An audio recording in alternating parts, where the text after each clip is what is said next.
Hello and welcome. I'm Jenny Thomas, Director of Communications at IWFM, and I'm your host for today's webinar.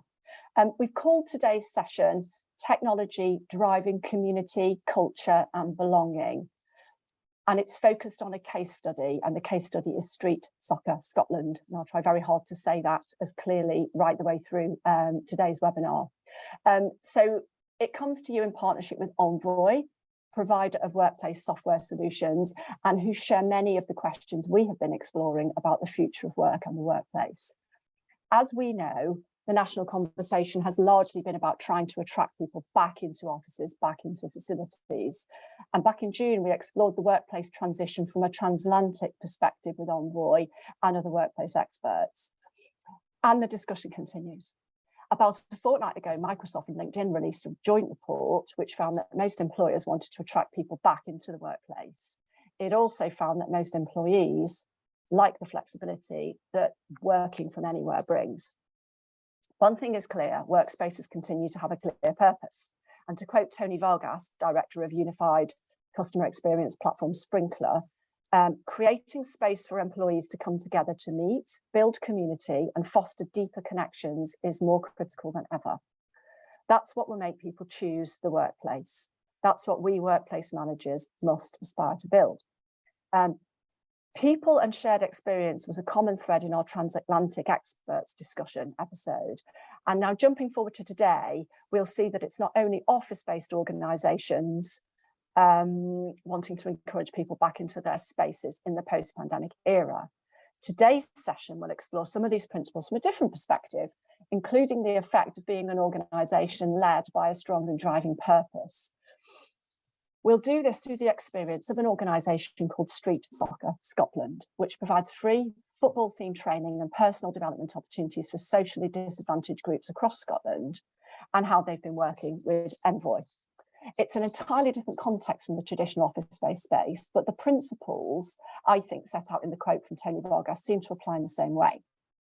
So the aim of today's session is not just to learn about a purposeful organisation and its achievements during challenging times. It will also allow us to share the learning of Street Soccer Scotland as it applies more broadly to the workplace and its challenges, amongst others, to retrain and attract talent. Before I ask today's guests, AJ and Scott, to introduce themselves, I'd like to remind you all that, as usual, we'd love to hear your questions today, and we may take questions throughout the session. So please ask questions. I've got questions for our guests. Please ask them. Please do post them in the Q&A box rather than the chat function. In fact, I think we've switched that off.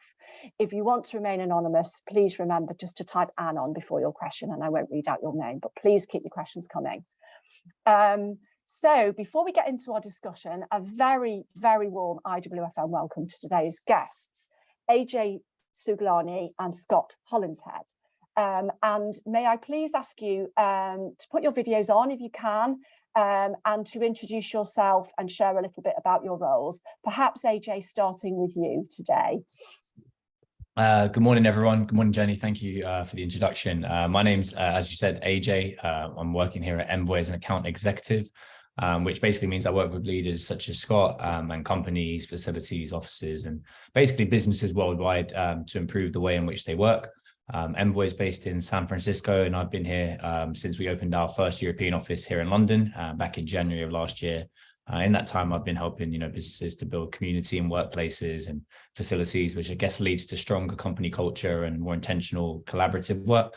And just, alongside what we do, helping to provide data for, I guess, workplace leaders to make smart decisions and solve business problems, ultimately just helping to improve the employee and the workplace experience. Great. Thank you, AJ, and welcome again. Scott? Yeah, good afternoon, everybody. Hope you're well. So thanks, Jenny, and thanks, AJ. So I'm Scott Hollinshead. I'm the Business Development Manager at Street Soccer Scotland. So it's all the S's, so slightly more difficult. You get used to saying it. So I oversee and kind of manage the facility side of the Change Centre Dundee, which is our flagship centre based in Dundee that uses sport now as well as football to engage with a range of different backgrounds, such as mental health, addiction, recovery, long-term unemployment, homelessness, people that have come through the criminal justice. So a kind of an array of individuals and backgrounds and groups and chaotic backgrounds at times to come into the centre, engage and get the support that they need or that they would like to see or even not heard of before, to kind of create positive change. So it's a centre that's kind of bringing together a community centre and a sports centre too, with the assistance and kind of facilities of technology to kind of support that as well. So an interesting organisation and a great company to kind of work for, and every day is a different day, which is the beauty of it all. Thanks so much, both of you, and welcome again. And Scott, you've set that up really nicely for us in terms of the kind of context that you're working in. But I think we felt it would be really good to hear really what your initiative does directly from one of the street soccer players. And I think she's called Jennifer in this video. So let's do that. And then perhaps, Scott, you can explain how the initiative works. Thank you. Thanks, Lucy. I'm involved with street soccer through a player, and I've just started volunteering.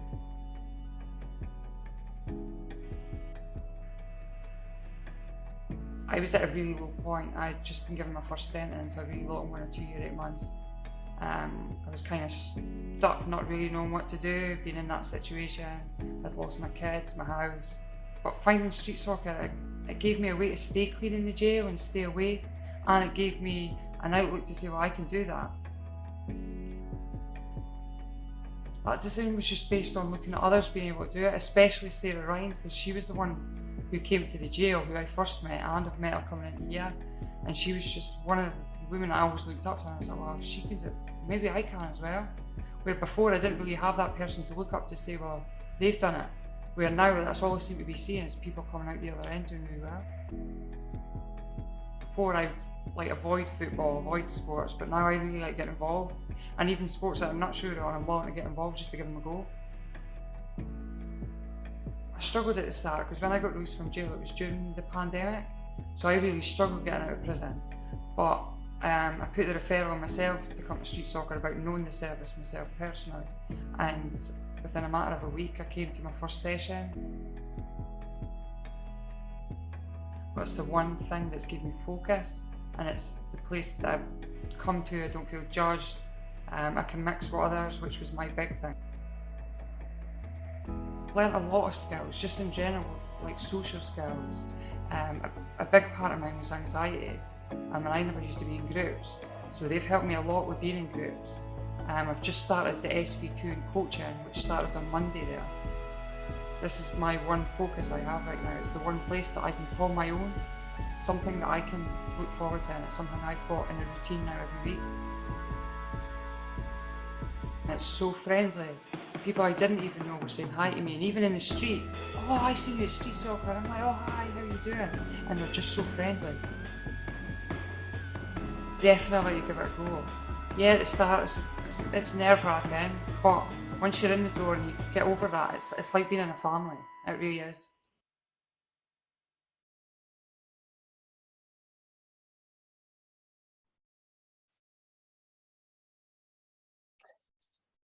Thanks, Lucy. So, Scott, I mean, just pulling back from that powerful story, and I think a particularly nice video in a sense in a year that's been so amazing for women's football. Just putting the focus back from that really powerful story, perhaps you can just add to what you said earlier about the facility itself, the space, the location. We saw a bit of it there. The players, it's really important, isn't it, that you call your customers, your users, players. What's the setup and what type of entity are you? Is Street Soccer Scotland? If you can just say a little bit about that for our audience, and then we can get into the kind of, the connection between you and AJ in this context. Thanks. No problem at all. So yeah, I felt it was really important to kind of showcase the video of Jenny, because one of our values, we have, 6 major values that go across the center, and that's on every single wall and, wherever you look. And players always come first. As Jenny mentioned there, we don't say service users across the organization. We say players to kind of help reduce any stigma and just make sure everybody's part of that same team, which is kind of what Jenny alluded to in the video too. So Street Soccer Scotland, we're a charity formed in 2009, and our chief exec, David Duke, who recently picked up his MBE, he was actually homeless himself numerous years ago, and it was using the power of sport, or football specifically, to kind of get his coaching badges, come back from the Homeless World Cup, which is another charity based in Edinburgh, to really give himself purpose, routine, structure, eliminate kind of any negative lifestyle that would be. And then when he came back from representing Team Scotland at the Homeless World Cup, he thought, actually, if that can help me, that can help other people too. So he set up Street Soccer himself, a bag of footballs, a couple of volunteers. And fast forward to where we are now, we operate in Aberdeen, Glasgow, Dundee, Edinburgh. We have networks across Scotland. We have Profile now in London too. We have over 30 members of the team as well. And Change Centre specifically in Dundee, as I mentioned earlier on, is kind of our flagship. So it's a centre that we want to put our players at the heart of. So every decision, everything that we think about, our players always come first. And that's because of the different backgrounds that we work with. And to be in such a luxurious position of having the Change Centre in one of the most deprived areas in Dundee and in Scotland, to really showcase, actually, if you get hold of a facility and have a really value or purpose-driven kind of centric model, bringing players together, then, you know, look what we can do. And this is where, which I'll explain later on in terms of the support with Envoy, how we can do that. For Jenny's story specifically, we have a range of people coming through the door, not just players that want an extra support, but also general public as well. So the model for Street Soccer at the centre is roughly between 9 and 5 p.m. is the charity model. We have different organisations, we have different partnerships, Shelter, Bernardo's, TCA, which is a local charity in Dundee, wrapping that support around that individual. Free of charge, no cost to any of our players. So it means then that barrier, one of the barriers is down when they come through the door. And where Jenny mentioned as well about once you get through the door, that barrier being removed, and we wanted to kind of facilitate that. From 5 o'clock onwards till roughly 10 o'clock, the facility kind of changes the model where we can hire out facilities, and all the money raised goes back into the charities to kind of create that wheel of sustainability. And also for general public, hiring out football pitches or hiring out a badminton court, we can then start paying for the work that we do during the day. Thank you very much, Scott, for painting that picture for us. So how did you create this space? Because what I think came across to me in Jenny's story there was, and perhaps this is kind of what you've just touched on a bit, is that you've got this kind of virtuous cycle going from people who come in, players in your instance, who come in and use the facility, but I'm just really interested to understand what role technology's played in creating that experience, because you're actually kind of moving people up a kind of value chain here, aren't you, in kind of terrible technical speak. But you know, you've got somebody who's come in using your facility, and here they are really involved in its broader success. And I'm just really interested to understand what role technology played, how much of a role and what role technology played in that.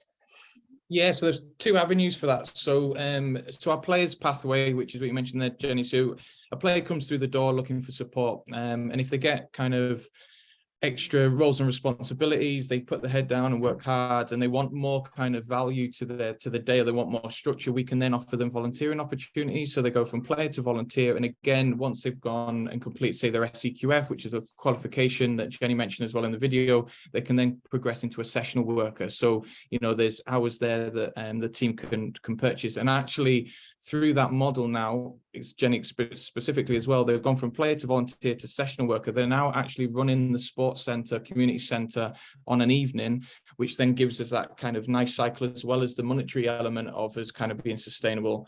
The other side of that is the sheer size of the building as well, which I didn't mention earlier on. We've got 8 changing rooms, we've got an AstroTurf, indoor AstroTurf 7-a-side pitch, an indoor 5-a-side pitch, which could be badminton and netball and so on. Upstairs, we've renovated and converted an education room, our own office, a community space. We've got a sensory room coming up, getting open next week. We have another change room's getting converted into a cafe. There's a soft seating area. So the scale of the building is quite big. And we have a bowling green that's not getting used at the moment as well. We're planning applications currently in to convert that into 2 outside AstroTurf pitches too. So for us to manage a centre where we've got limited kind of facility management, there's kind of pockets of the team that have done bits and pieces in the past, but where we almost wanted to rip up the manual and put the players at the centre of it. So we spoke to the players, we spoke to the board, we spoke to the staff, we spoke to the local community, and we thought, right, how do we want to run this building as best as we can, and how can we get technology to help support that? Because at the end of the day, we've only got a small number of the teams. In Dundee at one point there was only 3 of us, and it's now gone to 7. With obvious help of the volunteers, which is key, but the technology is really to kind of give us that platform to keep building and almost eliminate that admin element, and that's where kind of Envoy comes in. Brilliant. And now that seems like a perfect moment to introduce you and turn to you, AJ. Can you briefly introduce us to the platform, and perhaps just tell us from your perspective how it can support an initiative like Street Soccer Scotland? Yeah, for sure. So Envoy started about almost 10 years ago now, in 2013, as a visitor management solution. So our CEO, Larry Gadea, who worked at Twitter and Google very young, I think he was like 16 or 17 at one point doing that. He was going into the office at these big companies, and I guess saw that there's just an inefficiency in the way in which simple process, something as simple as how a visitor, is entered into that first experience, that first impression of entering an office. So ever since that moment, we kind of continued growing and becoming a workplace platform. But we did start off as a visitor management system. So like iPad at the front desk, and kind of just streamlining that process and creating that great first impression. As we've kind of grown as a business, we've now kind of developed into a full workplace platform, addressing issues such as, I guess, desk booking, hybrid working, which is, I guess, the popular topic of the last few years, stuff like meeting booking, delivery management, and a variety of ways, I guess, to automate processes. And like Scott said, just remove some of the things that can be automated and turning, admin time into some time that can be used, I guess, more efficiently. So we've kind of grown into a business that works with, I guess, 15, 20,000 different companies all around the world. And as you can imagine, there's so many different use cases for different businesses of different types all around the world. So your massive companies, your Nikes, your Ubers, your Netflixes, they're probably using Envoy in a slightly different way than the companies with 5, 10, 15, 20 people, which I guess speaks to, the customizability of what we can offer. But with regards to what Scott's able to do, he's really made, most of our visitors solution and the Protect solution as well, to kind of ensure that the business is and the charity itself is doing the best it can with the technology we can offer, while also keeping, a great impression and keeping their people, safe and accounted for. Thanks, AJ. Who found who? How did you kind of connect up with one another in this space? Was it you, Scott, searching for a technology solution? I guess 2 things really. When did you realize that did you realize that technology could be transformational for you? And how did you find each other, or did you reach out, AJ? How did that go? I can answer that one if you want, AJ, or Go for it.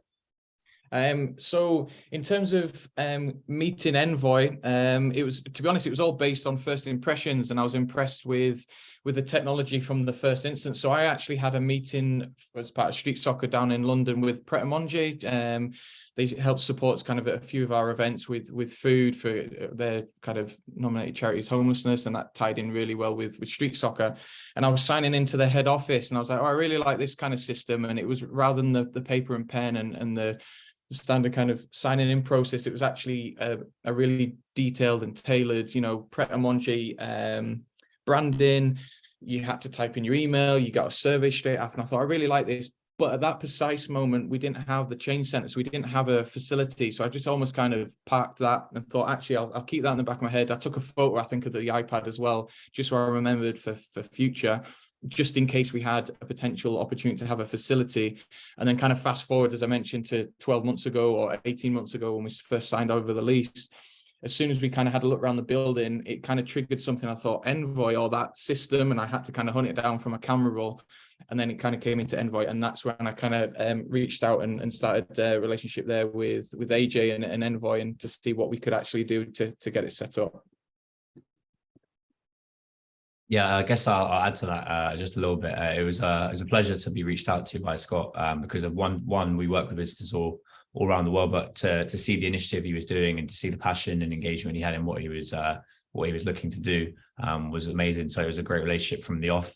And yeah, no, it's just it's great. It's a perfect example of, I guess, that first impression left a mark on you, enough to kind of at least remember somewhat. And that's kind of what something as simple as what we do can help with. But one thing I will say about Scott himself is he's been so willing to kind of adopt technology and look into things outside of even what our small area of the business is. An example would be, I guess, having the play cams and the cameras available for all the footage for the players during the games, and making sure you have smart access, and just being open to kind of what's out there, and being a modern forward thinking, I guess, leader of the space is something that, you know, really opened, I guess, your doors to not just what we do, but a variety of different ways in which technology can help.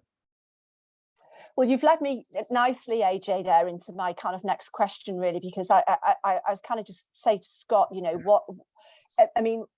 what you seem to have done or be doing here is, you know, getting to a kind of holy grail, really, where you've got people who are using your facility, whoever they are, and I guess, AJ, in whatever context, are, you know, a lot of organizations want to see their people who use their facility, their customers, whoever they are, as that absolutely vital asset, and want to see high engagement levels. What is it about the technology is it the technology? What is it about the technology that really helps to create that? Does the technology facilitate that? Is the technology the real kind of golden thread here? How have you seen that working? How have you really exploited that?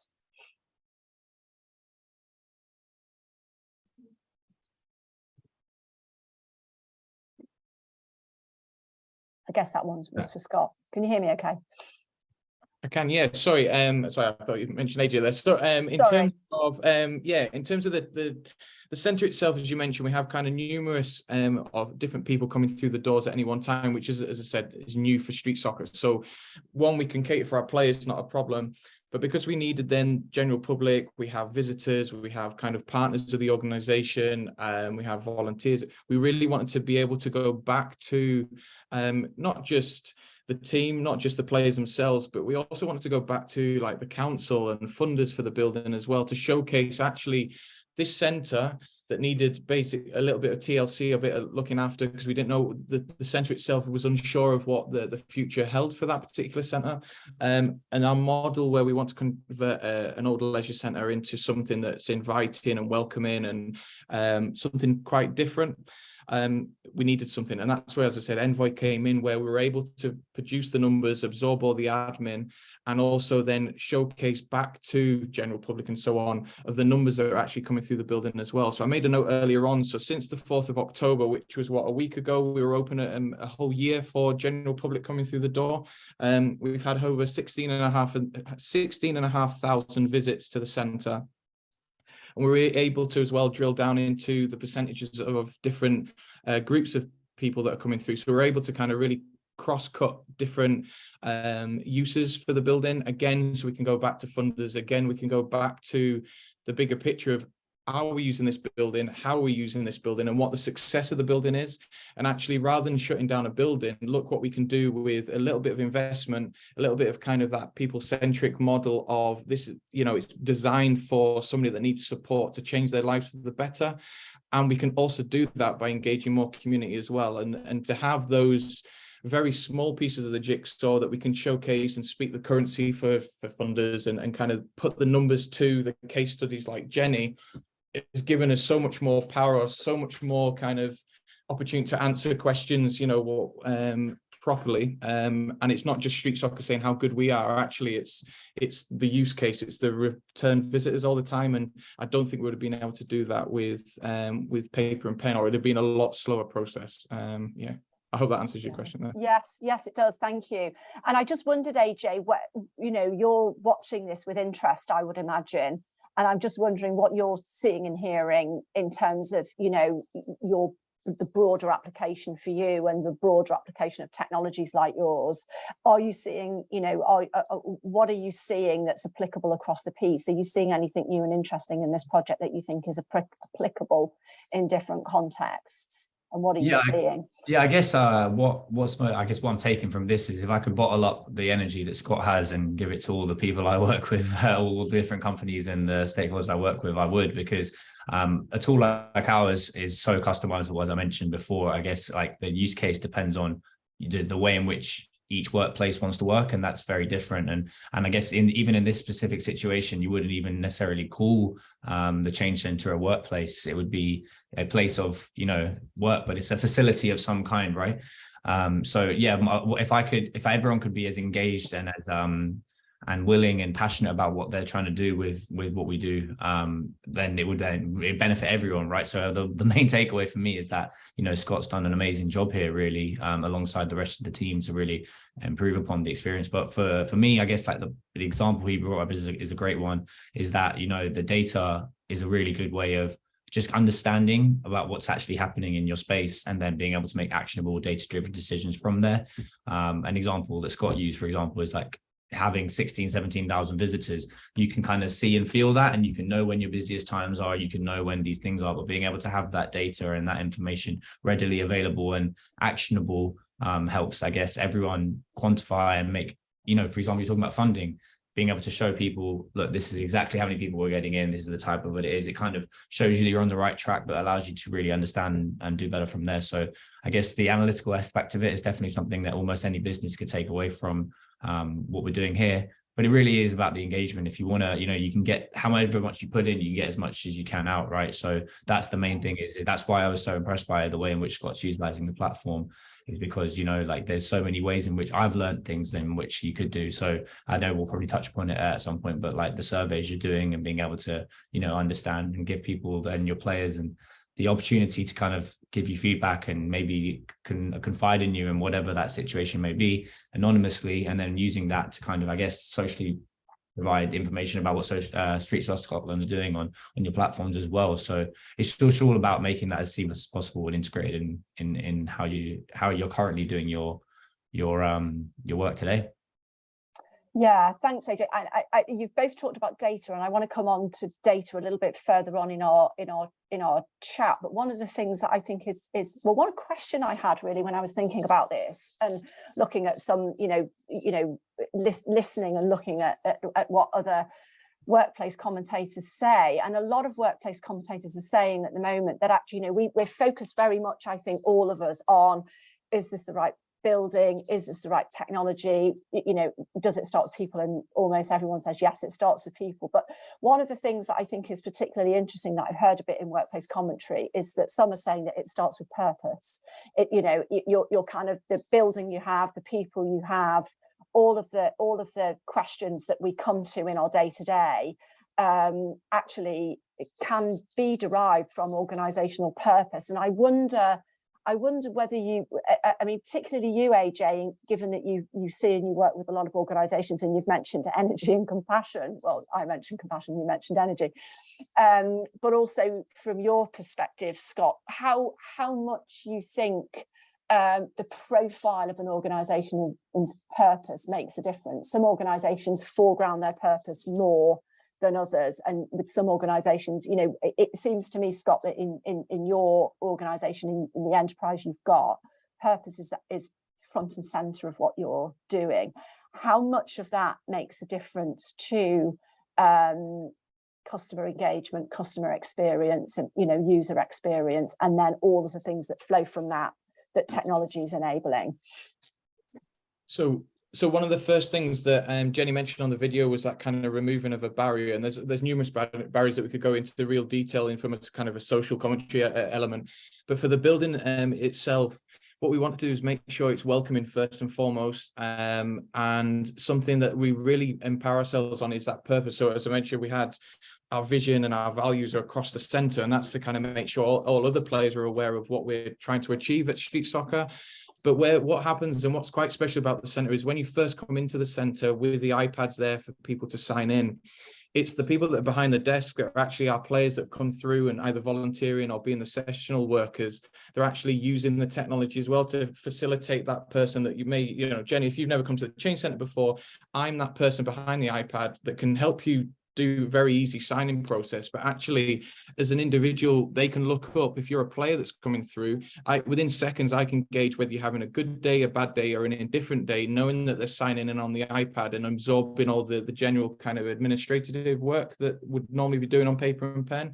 But because all that's already done on through the iPad process, it means that human to human connection's there from second one.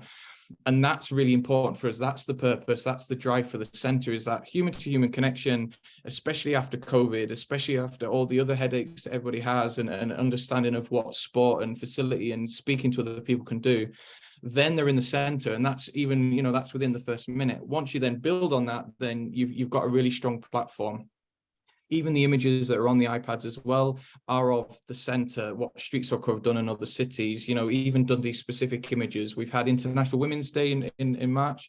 And that was, we changed the whole screens over to female players, female workers, female team members, and that included Envoy too. So even that, you see in that kind of familiarity of the badge and Street Soccer and players and people you recognise, to eliminate any potential barriers that you have. So the purpose is literally from second one into the centre of a Street Soccer member of staff, volunteer, player, sessional worker, to welcome the next person in. And that's quite, you can pass that on, that enthusiasm that AJ keeps mentioning, you can pass that on to the next person. And before you know it, they're in the centre and they're not thinking about, oh, I'm not sure if I should be here, or this isn't right for me, or this is new to me, and look how many people are walking in around. That's completely away. So yeah, that's kind of a very small example, but really powerful example of purpose and signing in.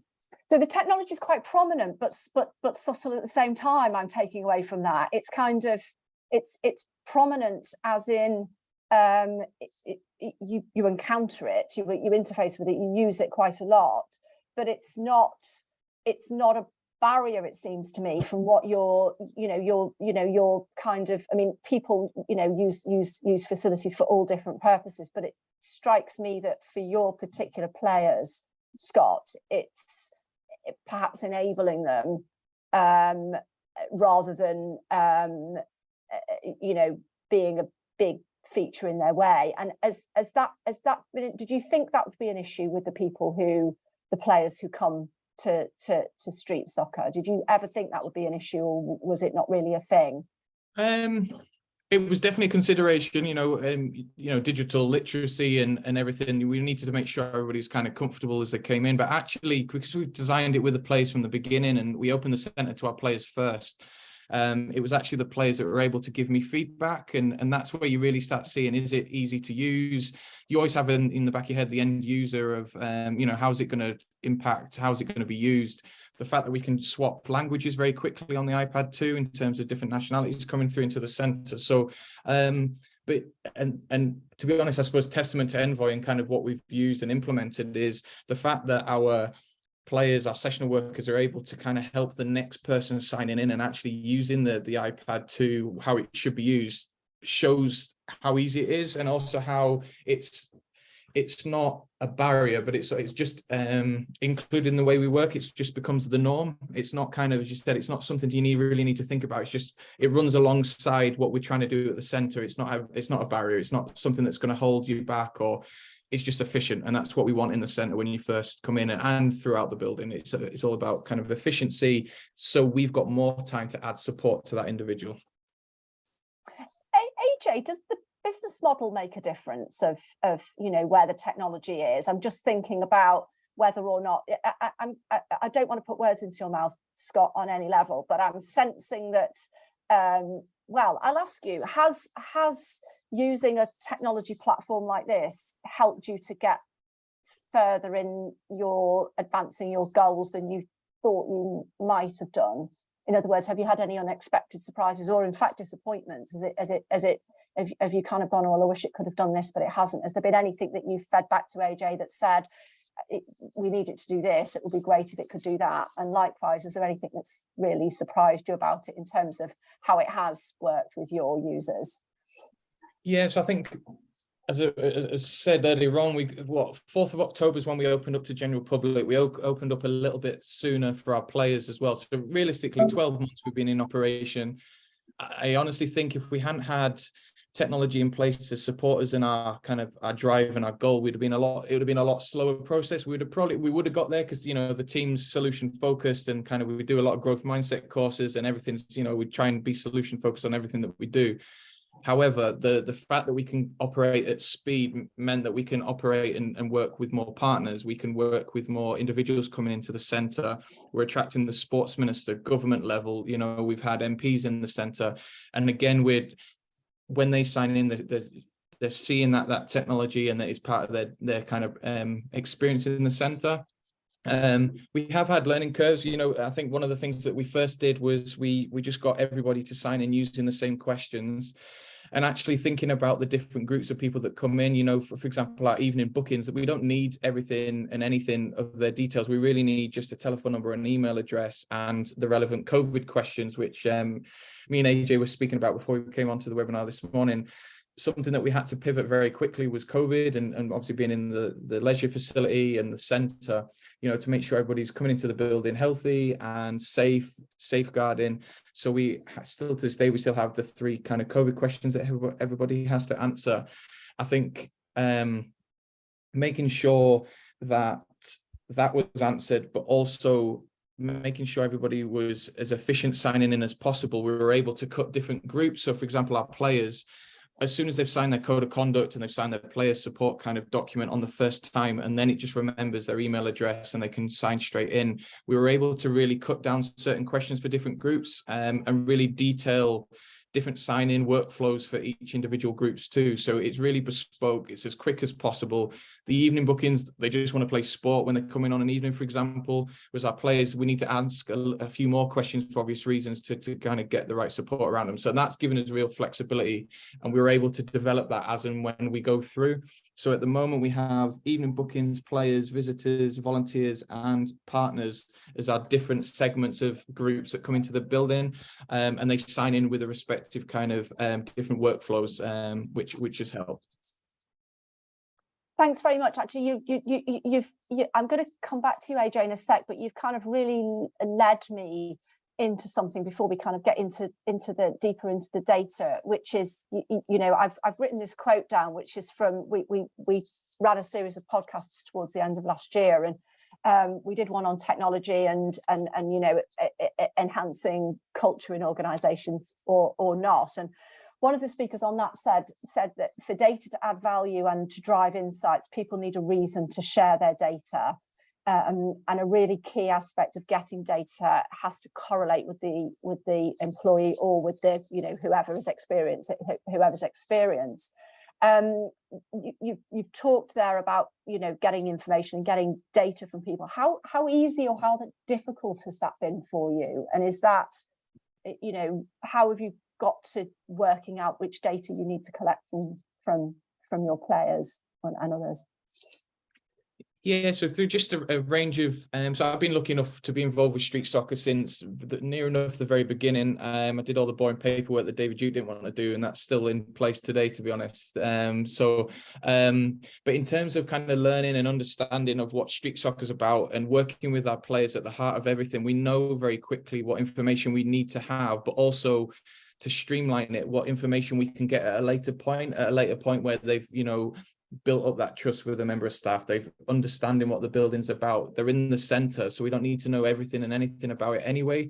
The last thing you want to do as a player is me to put a piece of paper or an iPad under your nose and go, you need to fill out this questionnaire. That's another barrier.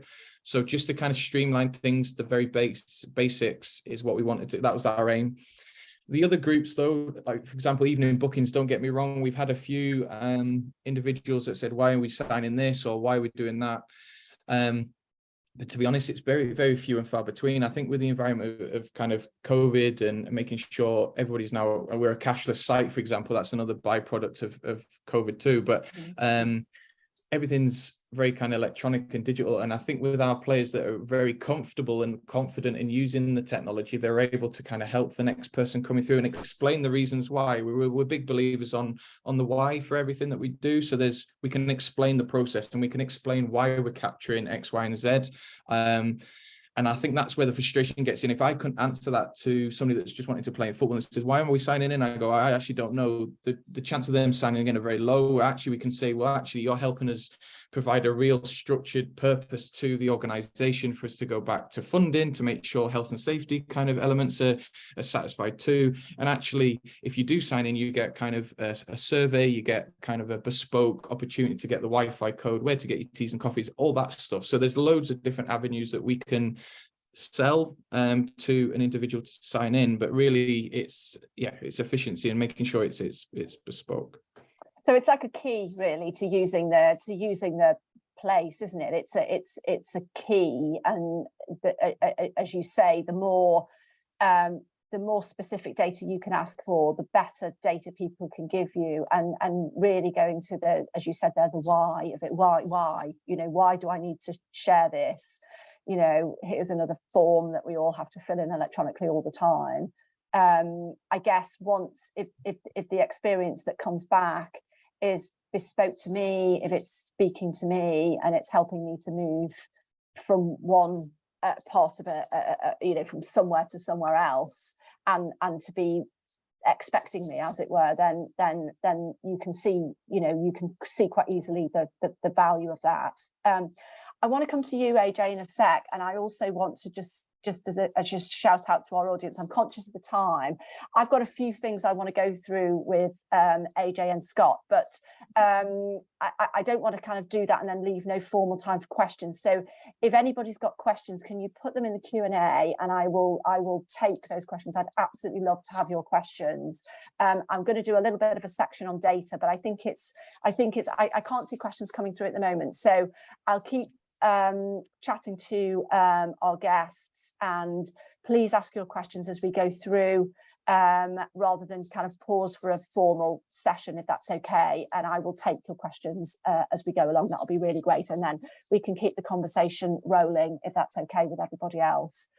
So AJ, I wanted to get your take really on, you know, given what we've heard from Scott, and you're familiar with this case study, obviously, but in terms of your broader experience and your broader thinking about, you know, the technology solutions in general, and obviously yours in particular, is there anything that they've done or a way that they've used it that's alerted you to a change for well, ideally for better, but made you kind of change or adapt? How's that gone for you in this use case? Yeah, with this particular use case, I think the most impressive thing with regards to using the data for me was the way in which, I think I maybe alluded to it earlier, was the way in which Scott utilizes the surveys that automatically follow up a visitor.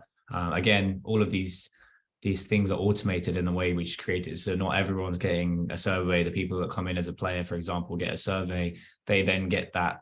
They can possibly give their feedback on the center or anything they experienced throughout the day, or anything about, you know, the way in which things are being set up. And then again, with the passion and energy and the desire to make a better place and how to make that better end user experience, Scott's then using the feedback from that, you know, chucking that in the WhatsApp group for the volunteers to kind of keep them motivated, you know, showing them, look, what we're doing here is actually making a positive change in people's lives, you know, sharing this, the feedback they're getting on social profiles, and, you know, using that as part of the showcasing of what they're actually doing directly from the people that are using it. So I thought the way in which he utilizes that is really good.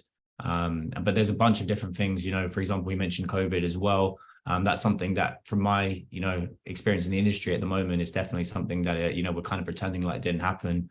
And businesses are kind of moving away from, you know, asking questions around COVID and all these things, but being able to, you know, on the fly in seconds, being able to kind of switch that on and say, you know, we're entering winter again, who knows what's going to happen, right? So being able to kind of on the fly, be able to switch up the way in which people can come in, safeguard your business, safeguard your workplace, but also continue to be compliant in every area you need to be. So you mentioned, how do we get the data of people and kind of request more? Obviously, you have to be compliant about certain things and be GDPR compliant, but capturing the basic information of people is something that I think people are expecting to do in this sort of aspect. So, if I'm a player going to play football at one of these centers, in the past, that would be, a code of conduct or signed on a piece of paper. So that's not something that's alien to me in general. So being able to do that in a simple, streamlined flow that kind of just feels natural to you, where signing in on this iPad can take probably less than 30 seconds, right? But it does everything you kind of need it to do that would have taken more time in the past.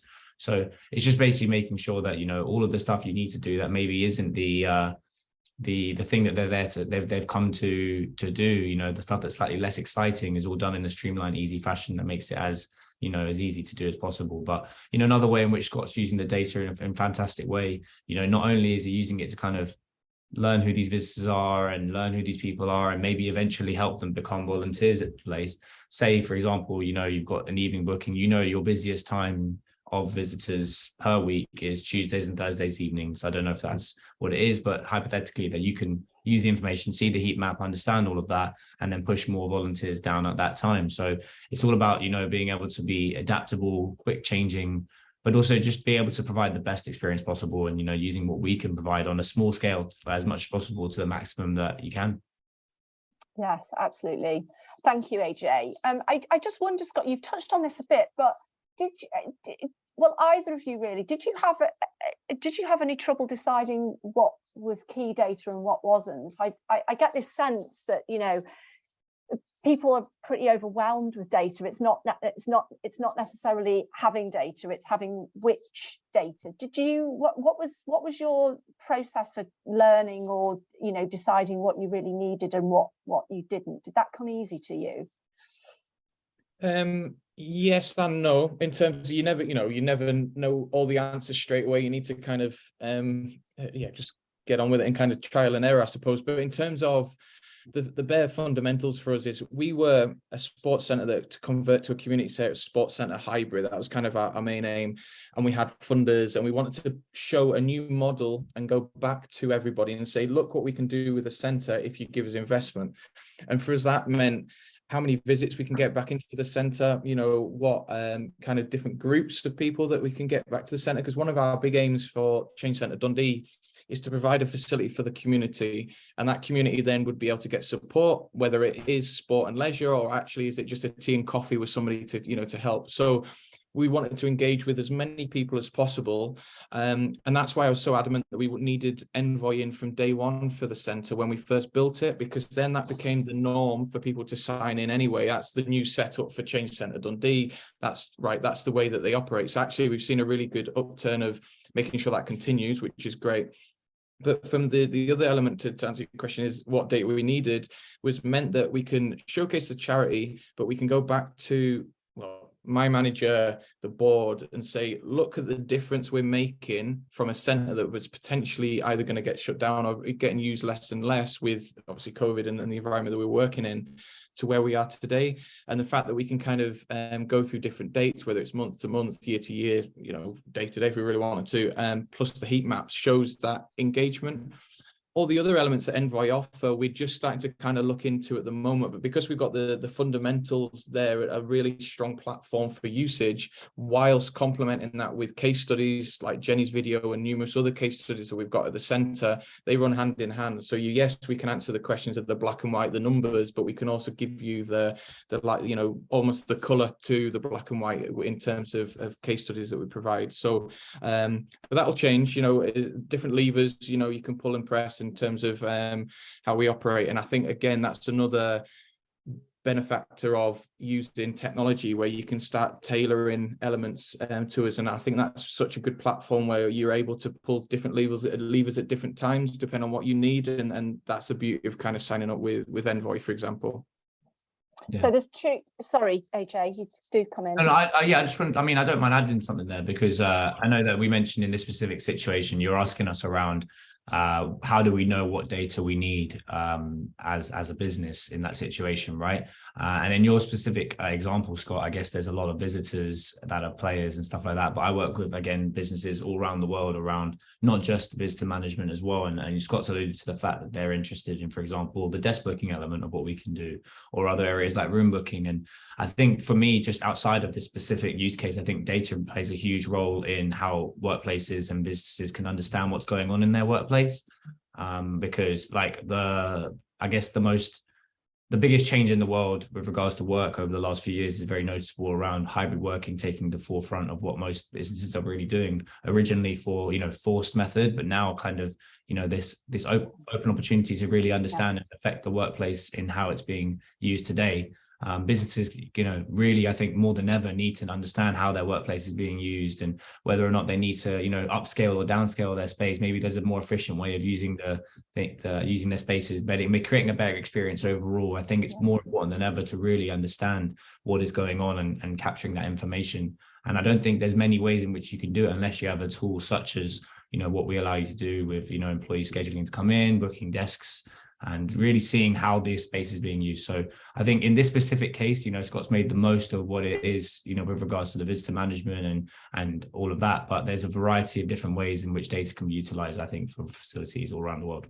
Yeah, thanks, AJ. Do you think, Scott, it's helping you to drive efficiencies? If that's one of your, you've been pretty clear on some of the metrics that I think you've kind of looked at in terms of your stakeholders and where you need to really demonstrate some ROI on what you're doing for the people who've invested in you. Is it helping you to drive practical efficiencies as well, in terms of, everyone's worried about the cost of heating and cost of energy and lighting this year.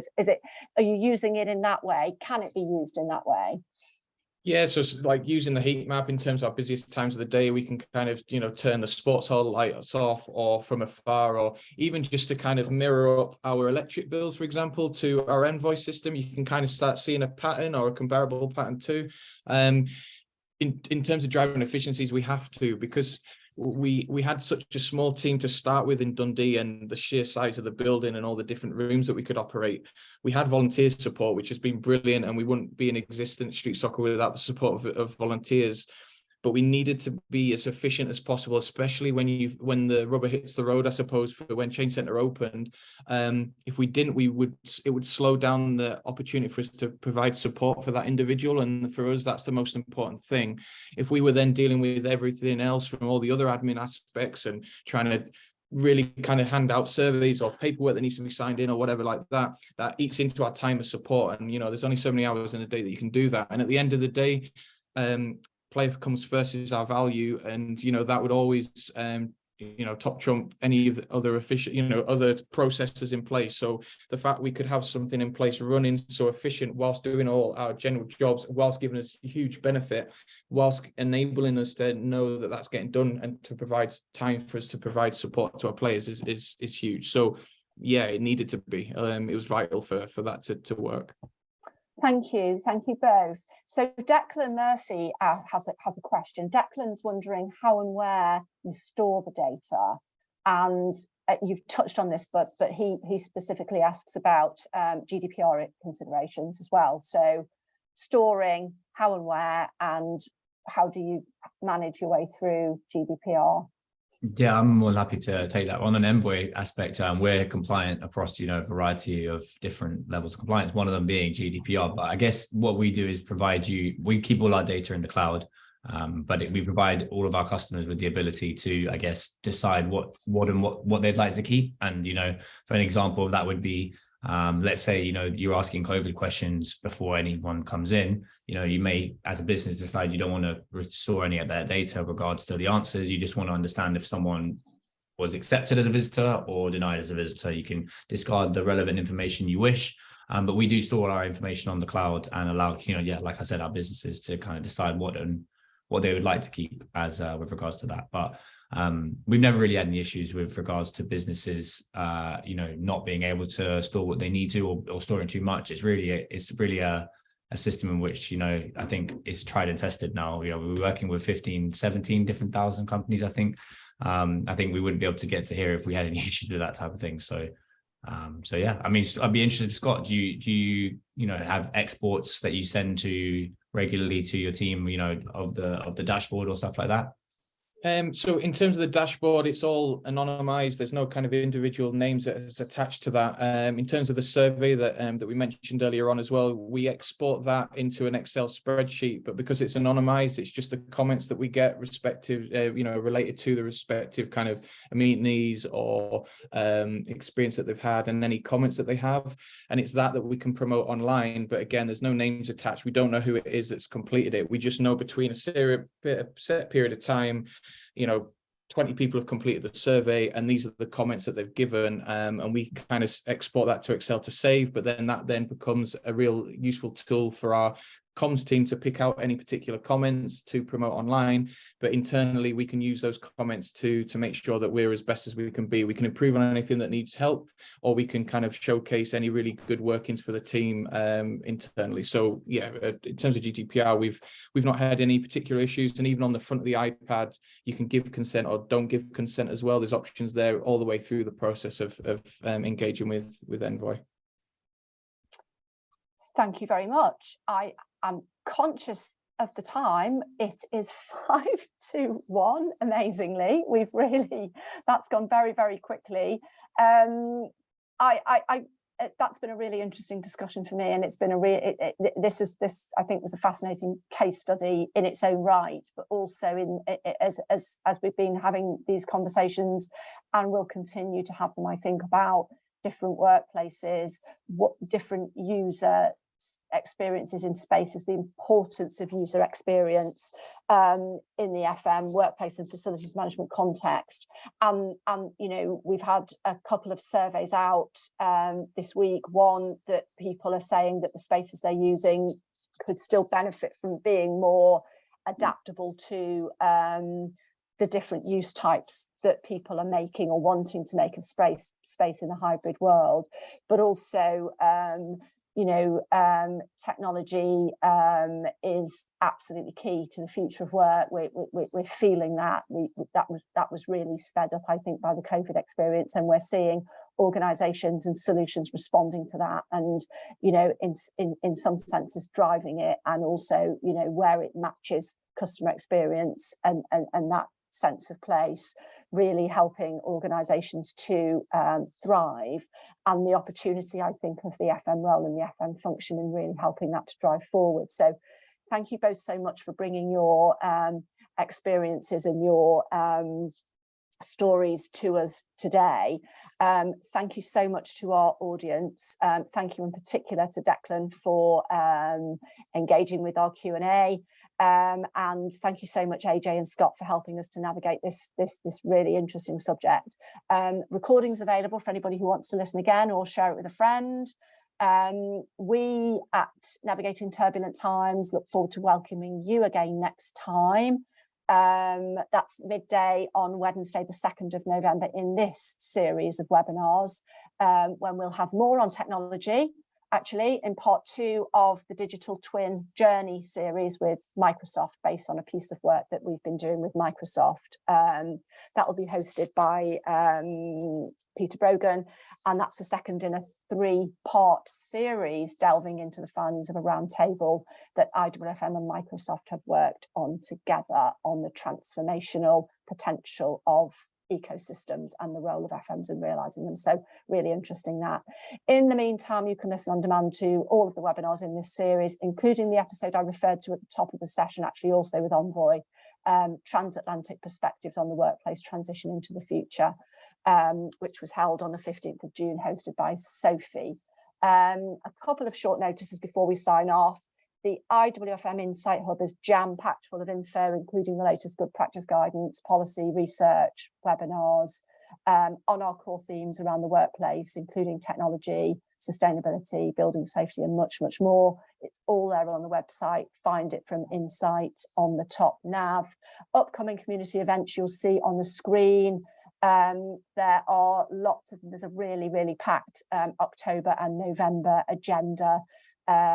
with our special interest groups and regions. So you can have a look at those on the website if you want to find something near you. Our blurb for our Impact Awards 2022, which take place on Monday, still time to book if you want to have a really good night. And all that it remains for me to say is thank you again, Scott and AJ. Until next time, thanks for the excellent tech support we've had today, who have been Annie and Lucy. Thank you both so much. Thank you, of course, to our listeners, and from all of us at IWFM, have a great rest of the week wherever you're working. Cheerio. Yes, thank you. Thank you very much.